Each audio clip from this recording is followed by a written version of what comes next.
again and welcome to another edition of Shed Talk, my weekly magazine video series looking at the keeping, breeding and showing of cage birds with a particular focus as usual on the exhibition style budgerigar. And the more observant of you will know that we are into season 6 of Shed Talk. I cannot believe it. We've had 5 years of Shed Talk. Yeah, can't really, I'm absolutely amazed that we've lasted this long.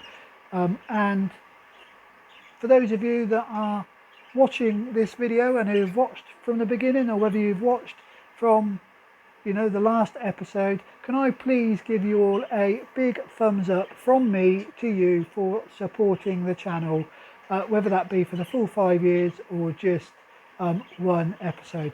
Thank you very much for supporting the channel. I would say that, you know, over those 5 years there have been times when, you know, it feels like a little bit of a burden sometimes, getting the videos out every week.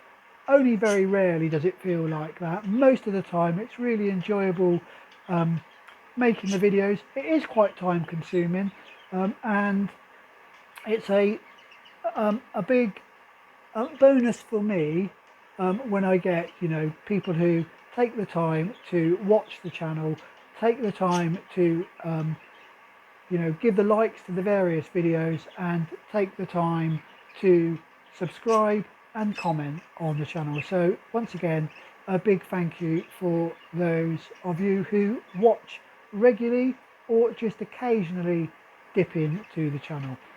Once again, thank you.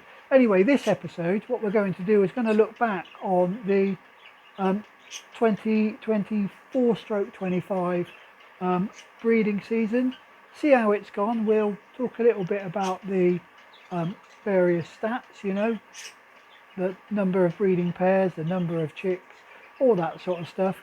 And we will have a look at a few of the birds as we're going along there, just to, you know, break up the monotony of, I hope I spelled, not sure if I pronounced that right, of me talking so much. What we will also do is we will get probably a couple of the young Fifes out that we haven't looked at yet into one of the show cages and have a look at those. I think it's going to be round 1 from pair number 2. Right, as I say, series 6, episode 1. Let's have a look at how the season went. Well, what I thought I'd do to begin with is just talk about what my hopes, I suppose my aims, were at the beginning of this breeding season with the budgerigars mainly. So I suppose there were 3 really. One of them is a standard sort of aim, I suppose, and that is to breed the budgerigars. And what I mean by that is I have an aim of roughly how many birds I would like to breed off of the pairs that I have, and that's normally somewhere between about 20 and 30 birds. And in actual fact, I rung 26 birds, of which 23 of those ended up being weaned and are, well, weaned or nearly weaned based on the 2 we've got left, the final 2. So I'm around about what I was hoping for. 23 birds is probably a little bit on the low side, but it is okay in terms of what my main aim for the year was in terms of the total number of birds. And I think the good thing is that I have actually managed to breed a good split between cocks and hens. So you know, I've got a good number of, like I say, a good split between cocks and hens. So I will have a good number of birds to choose from both of the 2 sexes when I come to do the sort out of the young birds and overall my birds. And that particularly the hen side of it is particularly pleasing, because as we will see when I come to talk about some of the problems, the hens this year, or my better hens, didn't really perform. So in terms of the total number of birds, I'm reasonably happy with that, you know, 23 birds and a reasonable split between cocks and hens. The other area that has gone according to my plan was trying to consolidate a little bit around the Eno family. So you may remember, those of you that watch the series will know that in my shed about a year and a bit ago, I managed to get an outcross Eno bird, a Lutino, and we bred I think it was a Lutino hen and a number of Lutino splits from that bird. And this year what I was hoping to do was to get a few more of the Enos into the shed and split Enos into the shed so that I could progress with that particular family coming up in the future. And we did manage to do that. We bred a few Enos, so we've got we managed to get a couple of those, or I think it was one Eno we managed to breed. I'm just checking now. So yeah, one, and we managed to produce quite a good few splits. So I will have some birds that I can choose from going forward next year in order to try and breed back into that family and actually produce a few more visuals.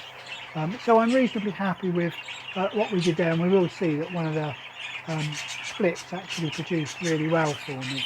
So that was the second of my main aims, and the third one was to try and produce some quality birds off of the I suppose my top sort of 4 to 6 pairs, and that didn't go quite so well because the top few pairs didn't actually produce what I was hoping, and I was let down by a few sisters. So I had 3 green sisters that were off of the blue family that I was hoping to breed with, and they didn't actually, they were nice looking hens, and they didn't actually perform for me particularly well at all. So I was a little bit disappointed with that.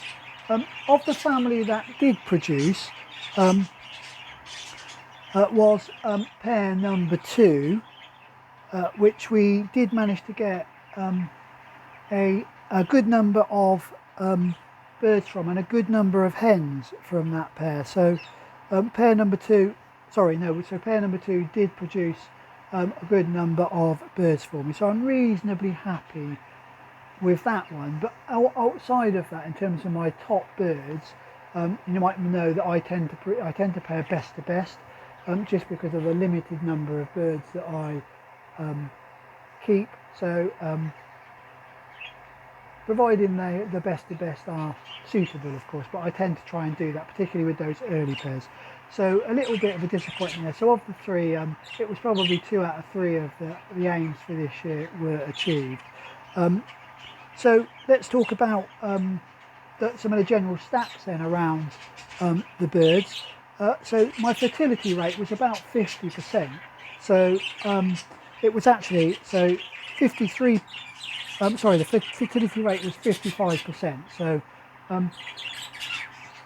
that's okay for me. And again, I think if I took out the birds, those birds that had a couple of rounds where there were all clear eggs, then that fertility rate would go up. So it was a few pairs that had 2 or 3 rounds in one case, I think, where we didn't manage to produce any full eggs. So and that sort of drops the overall, if you've got a few pairs like I have, and I have 2 or 3 pairs that have 18 to 20 eggs that are all clear, if not more, then it ends up dropping that fertility rate right down. So I'm 55% fertility rate, not great, but given I understand where that has come from. It's not like the fertility rate I've had lots of pairs with very low fertility rates. Actually, I've had pairs with high fertility rates and then pairs that have produced absolutely nothing for me. If I look at when I was talking about the overall how that fertility rate is pulled down, if I look at, you know, pairs 6 and pair 8, they had 18 clear eggs between them.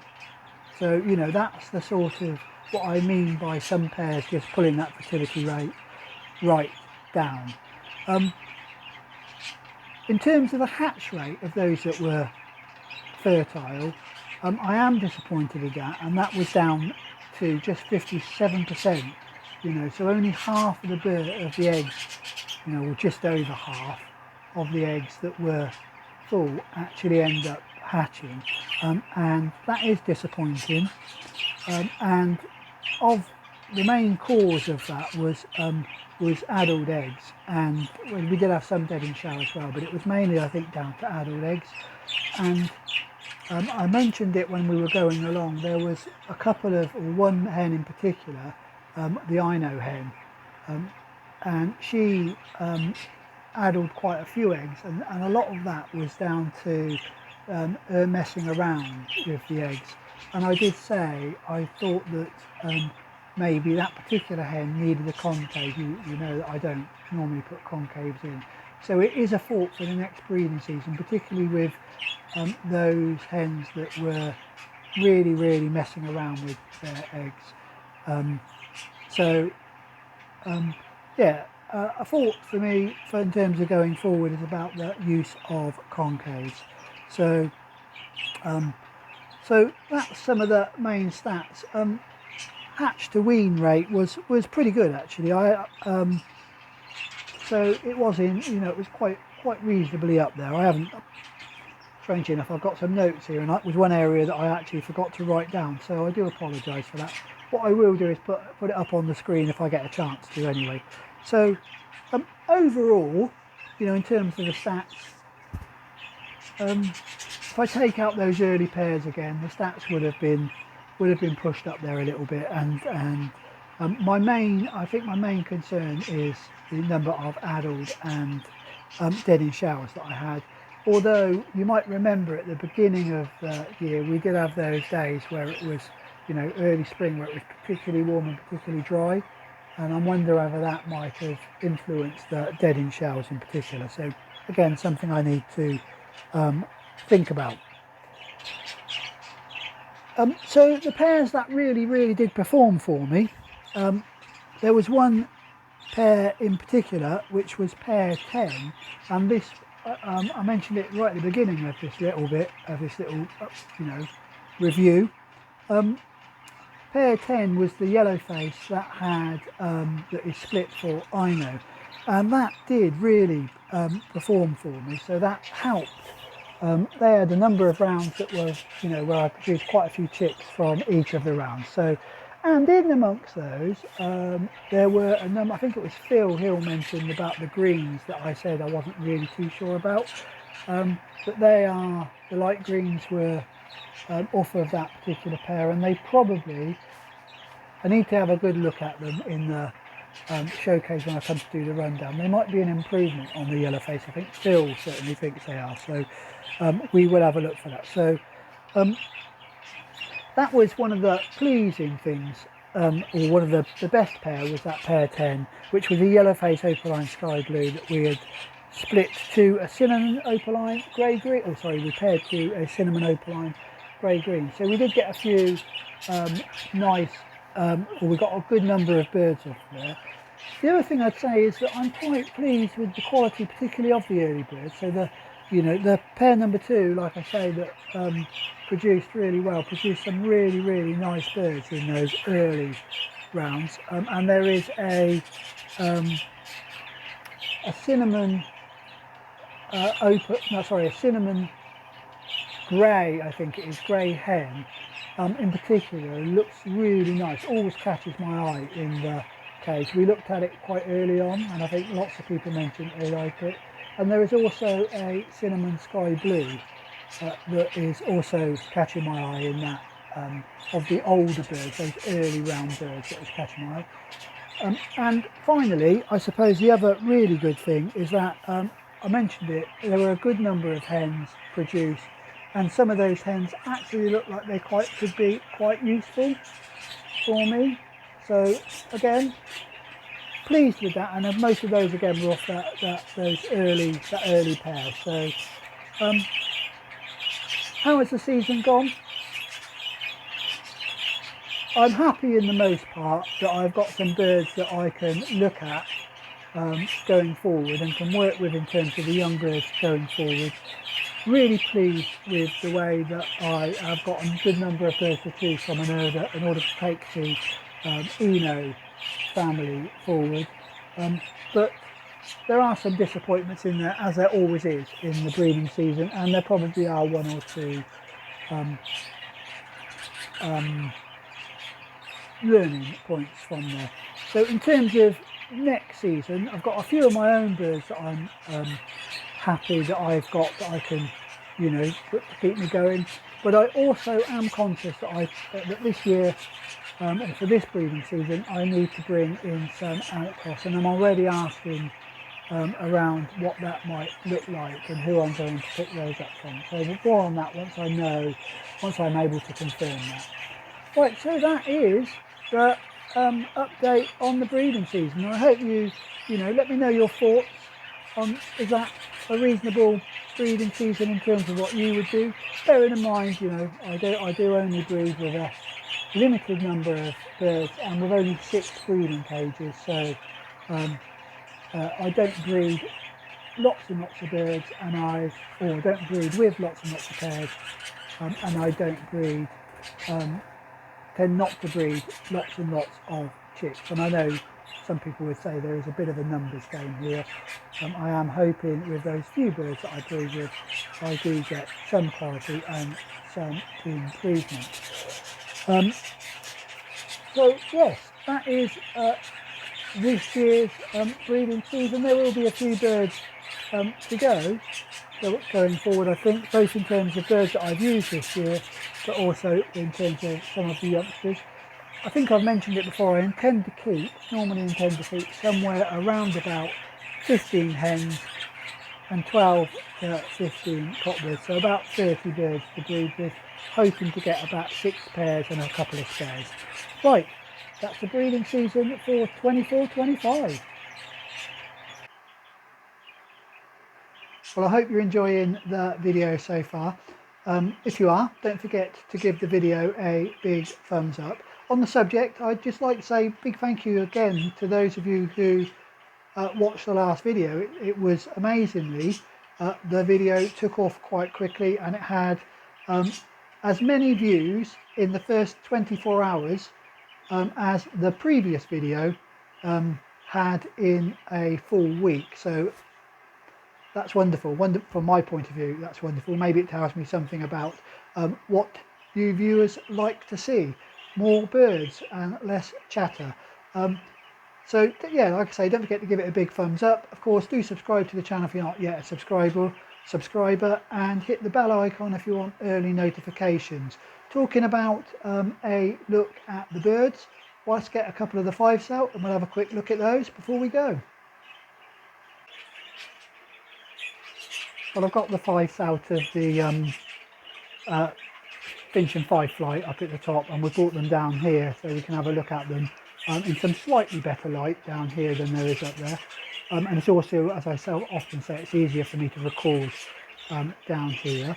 The two birds you're going to look at have both had a little bit of training, so they've had probably 2 or 3 weeks now with the show cage being attached 2 or 3 times a week to the outside of the cage. They're quite used to jumping in and out of the cage now, so and in fact when I went to collect them, it was just a matter of putting the cage up against the cage they're in, so the show cage up against it, opening the door, and they hopped into the cages as I offered the cage up to the cage they were in. So, which is quite useful. However, this is the first time that the birds would have been out of there and actually having someone look at them as they would do at a show. So bear that in mind when you see them. I'm hoping to get both of these two birds out at the weekend to a a little tabletop show, just to give them a little bit of experience on the show bench. But it's just a little tabletop show at Oxford 1910 CBS, just to see how they get along and get somebody to have a little look at them and see what they think about them, and just to give them a little bit of extra experience on the show bench prior to hopefully getting at least one of these, if not both of them, out again for the show at the end of the year in November at Oxford 1910. Right, without any further chatter from me then, let's have a look at them. So this is the first of the birds then, of the pair number 2. They only had one round, you might remember. And this bird is I think it would go under the heavily variegated, or it might just be variegated. Those of you that keep Fife, let me know. These birds have had a little bit of time in the show cage, so they should be reasonably well settled. So I said it was a heavily variegated.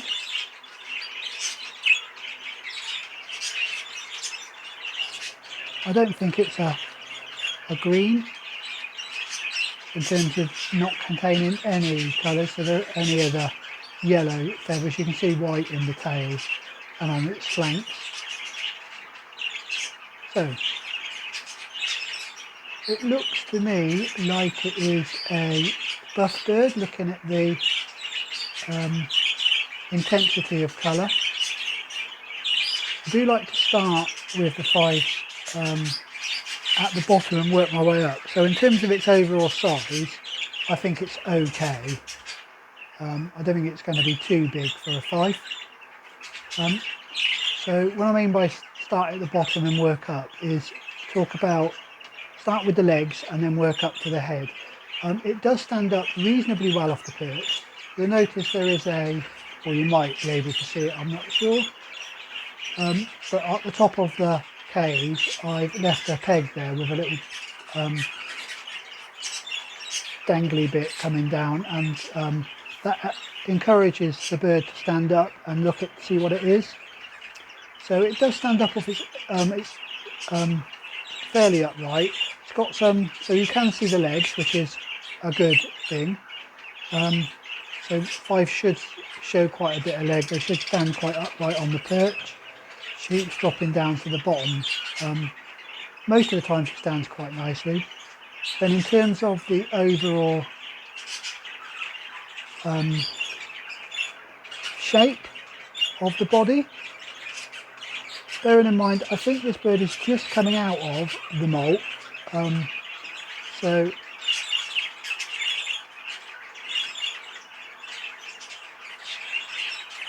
I'll just see if I can get her to get back onto the perch again. She's busy chewing at the moment, and because she's quite comfortable in the show cage, I don't think she really wants to get up on the perch.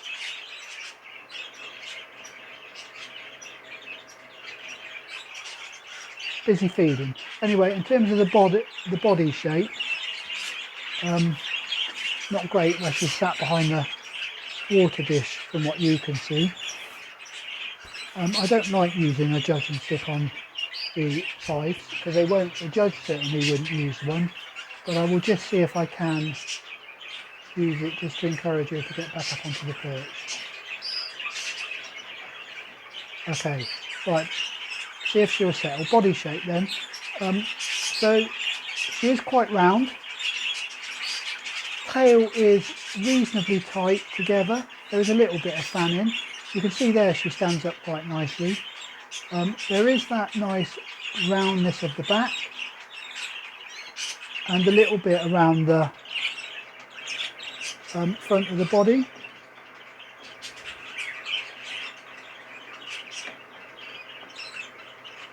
And and then we'll move on to the head.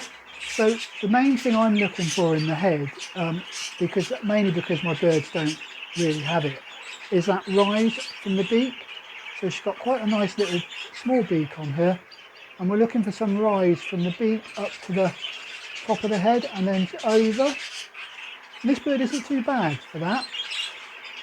And then coming down to the back and there should be a clear neck, I think, on the bird, and then going back over to a nice little sort of almost an S shape from the back of the neck, or from the back of the head round into the back of the body.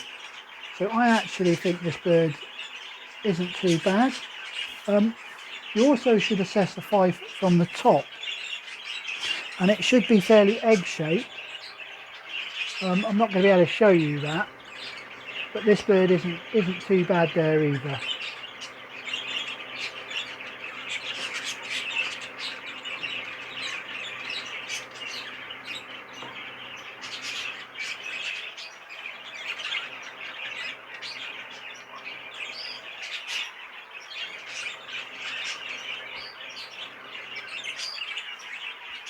Right, so that's the first of the Fifes. Let's have a look at the second one. So maybe we'll spend less time on the floor.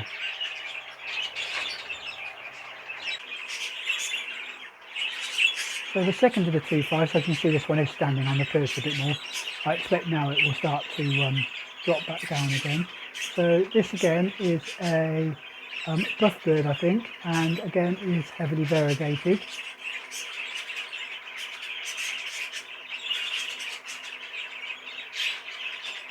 Again, it's had a little bit of training in the showcase, but like with the other birds, they've not actually been moved around very much. So this is a fairly new experience for her. So in terms of her, she doesn't stand up quite as high off the perch as the last bird. Oh, in size, she's a little bit smaller than the last bird, so I think she's all right. She does stand up there when I'm trying to get her to work the perches. She stands up reasonably well.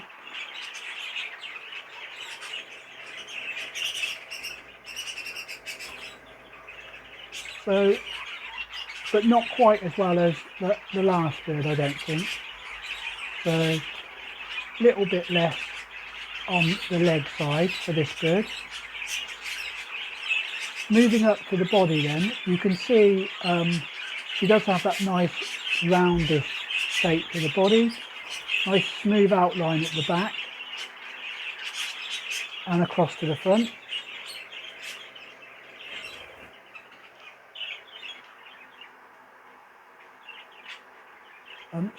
When she's feeding, she drops a little bit. You can see that there. Now she's picking at the seed. She's sitting down on the perch, dropped a little bit. Of course, for a show, just that finger draw wouldn't be in there. It's just in there really to help her settle in terms, because she's used to it. I will start to remove those when as the showcase training goes along a little bit more. So like I say, back not too bad, reasonably nice and curved along the back and on the front. Perhaps a little bit too round at the bottom, I think, maybe. Now in terms of the neck, difficult to see when she's feeding, but the neck isn't too bad on this bird. She has a nice little head on her. There's a little bit of cut in the back of the neck, and she does have probably a little bit less rise from the beak over the top of the head than the last bird. I'll just let her pick at whatever she wants to pick at there. Just sorting through some old seed in there, I think. Again, this bird is molting. You can probably see that from the pin feathers on the top of the head. So she is still a little bit in the molt. Yes, like I say, she does have a bit of rise, and when she does stand, or when this bird does stand, I keep calling her a she, I wouldn't have a clue. At the moment, I don't know with either of the two birds we looked at today, whether they're cocks or hens. But this bird does have, there you can see it there, quite a nice little S shape from the back of the head. I didn't mention the wing carriage in either of these two birds, but both of them have reasonably nice wing carriage. They sit nice and tight against the tail. So actually, I'm quite pleased with these two birds overall. And again, I'm not a Fife expert, so please don't take my word for any of this. And if you are a Fife, you breed Fifes or you are a judge of Fife, then let me know your thoughts. Some quite nice views of her there.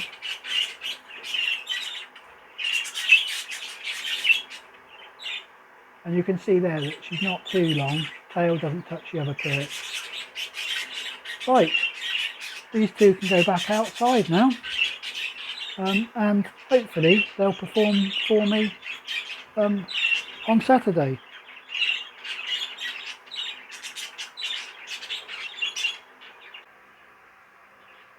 Well, I hope you enjoyed that little look at the Fifes. That does bring us to the end of another episode of Shed Talk, the first in season 6, as I said at the very beginning. We're in our 6th year. Right, and as always though, till the next one, do stay safe, enjoy your birds.